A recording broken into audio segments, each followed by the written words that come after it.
In this video lesson, we're going to be looking at retouching a portrait. When retouching a portrait, you want to keep a person's features unchanged. However, when powerful strobes go off and a camera with a sharp lens freezes the moment in an image, unflattering things that we may not notice in real life may become visible, such as upper lip hair, skin discoloration, or blemishes or redness.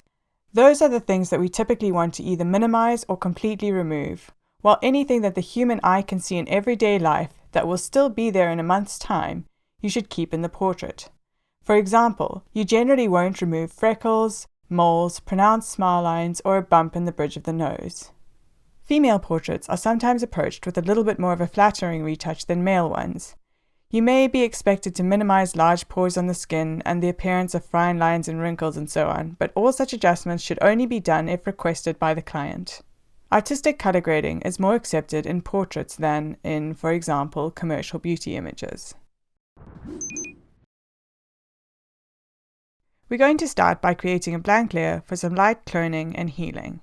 Healing is best used on larger areas of similar tonal information, for instance a forehead or cheek, whereas cloning is best used in areas of high detail like removing crosshairs, because healing replicates the texture while adjusting the underlying colors and tones, whereas cloning replicates both texture and tones, in other words, copies across the exact information from one area to another. The current spot healing brush is also precise and can be used as a time-saving option when it comes to removing crosshairs as well. So I'm just going to go ahead and I'm going to be leaving things like, as we mentioned, these moles are going to stay in. I'm really just going to be removing blemishes, and let me get started with that.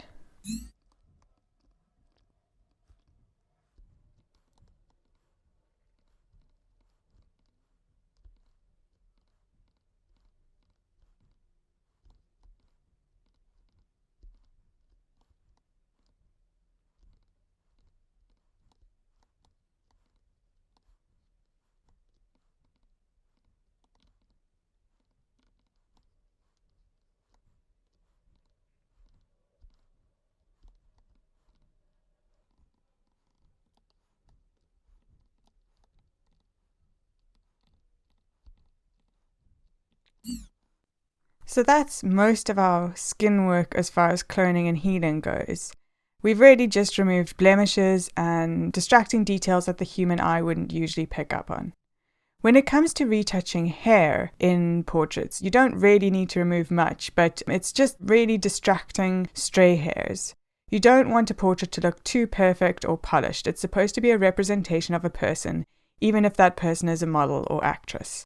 And in this image, I just think the hair is absolutely fine. I might just remove one or two of these crosshairs really. So I'm going to go ahead and do that now.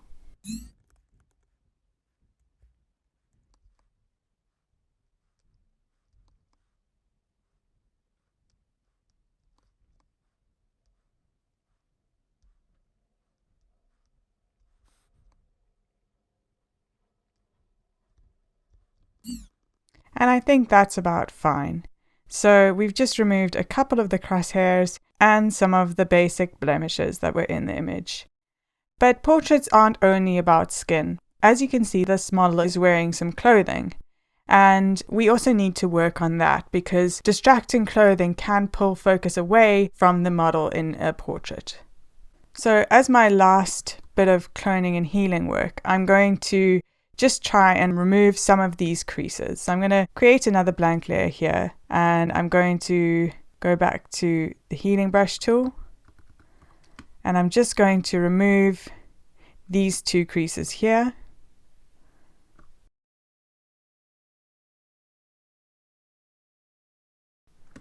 And now this one.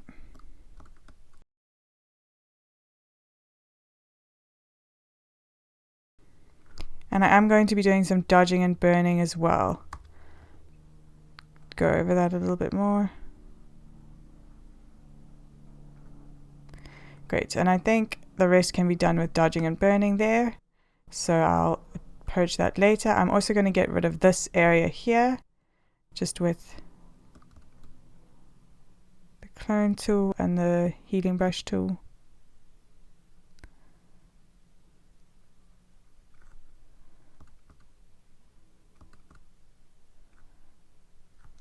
Then this is obviously quite distracting. So what I'm going to try and do is see if we can't take another section of the shirt and use it there instead.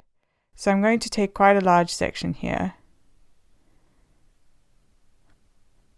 And I'm going to Command-Shift-C, Command-Shift-V, and I'm going to transform it by pressing Command-T. I'm going to place it there for now, and then I'm just going to get the pen tool and I'm going to go around this collar here. I'm going to just make a broad path and I'm going to close the path and make a selection. I'm going to feather that by 2 and I'm going to group that. Now I want to unlink these so that I can still move this around, but it'll stay within that mask. And I'm just going to Command-T that. I'm going to put it into warp mode and I'm going to do something like that. Then I'm going to get a brush tool and I'm going to make sure that everything is set to 100% and I'm going to go around and just remove some of that. Great. And then I'm going to approach the rest of that with dodge and burn. So now to dodge and burn, I'm going to, because this is for the shirt, I'm going to use a gray layer to dodge and burn, and I'm just going to press Command and Option and click on New Layer icon. Then go to Soft Light, fill with Soft Light Neutral Gray, and I'll call this Clothes, Dodge and Burn. Then I'm going to move that above my layers, and I'm going to put my airbrush on and take my flow down to, let's make that 3. So I'm now going to just go in and dodge and burn this shirt a bit. We want to dodge some of the areas that we healed. And I'm just going to spend some time on this shirt now. I'll catch up with you when I'm done.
So there you go, we've just done some dodging and burning to the shirt that has smoothed out some creases. You still want some movement in the shirt, but you just want it to look a little bit neater so that it doesn't distract from the face of the subject. I'm now just going to label these layers. I'm going to merge these two and I'm going to call them RT. And then I'm going to, now that I've finished with this, I'm going to relink that to the mask and I'm going to call it crease. At this stage, I now recommend doing your overall color grade. If you grade before dodging and burning, it'll help you to see what information actually needs to be worked with and what doesn't. If you dodge and burn before color grading, you won't be able to see if your grade is helping with the image, specifically if you are brightening it. And then when you have done a full dodge and burn and add your grade, your skin might look a little too flat. Portraits should also generally not be the most time-consuming of retouches, and adding your grade first and not doing any unnecessary dodge and burn will save you time. So I'm just going to firstly just add a curve for contrast, and I'm going to brighten that up and pull this down. Now the colors are going to look a little bit off, but that's okay because we're going to take the saturation down a bit.